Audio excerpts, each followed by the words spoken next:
Horses are born to run. Running allows them to quickly escape their predators. However, horses are capable of fierce defense and offense from a standing position as well. First, consider those sharp teeth. They can bite an apple clean in half with a single chop. Fingers can disappear faster than a spinning carrot. Ears can become a cherished target when a horse becomes irritated. I know that cutting horses can easily lift a 300-pound steer off the ground and slam it off to one side in a single jerk. I imagine that they could lift a full-grown man just as quick and fling him just as far. Consequently, if you are approaching a strange horse, beware of those teeth. Next, a horse can lift a hoof off the ground, all the way up chest high, and shoot it straight out hard enough to break shoulder bones in a grown man. The horse was aiming for the man's teeth. Back in the olden days on the Navajo reservation, I frequently watched their real rodeos. Breaking shoulder bones was an attack that horses favored. I don't remember a single week that there wasn't a rodeo somewhere on the Navajo reservation back then.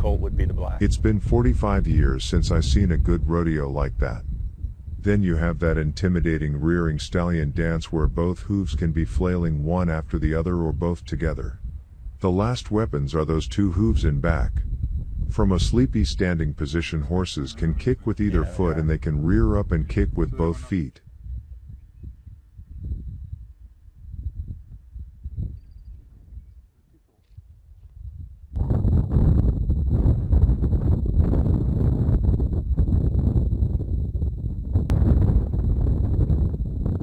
You may ask, if a horse is that dangerous, how do you get on safely? Well, first, you get to know the individual horses you are likely to meet. About 9 out of 10 horses gentle down rapidly and don't give you any trouble. However, if a horse does start giving you trouble, wear a hat or take a rope out to meet them. Aim to come close to the front shoulder on the left side. If that head starts to move towards you, jerk your hat off and slap the horse's face. If you are close enough to the left shoulder, then shove that shoulder sharply away from you.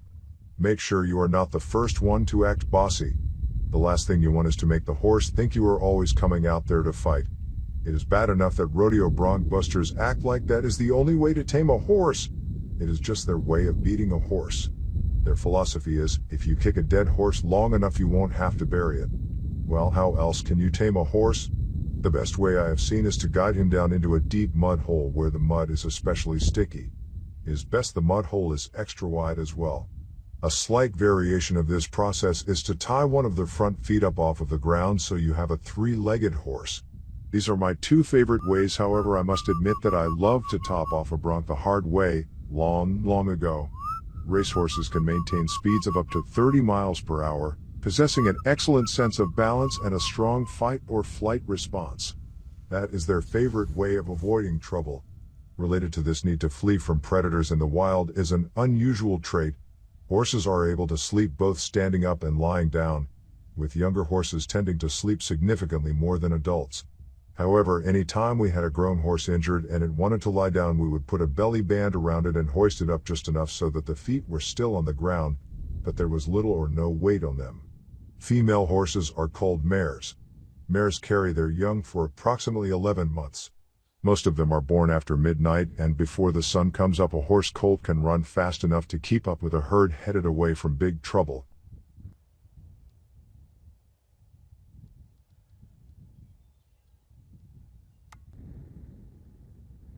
I left Murray and went to work for a rodeo team roping champion of the world.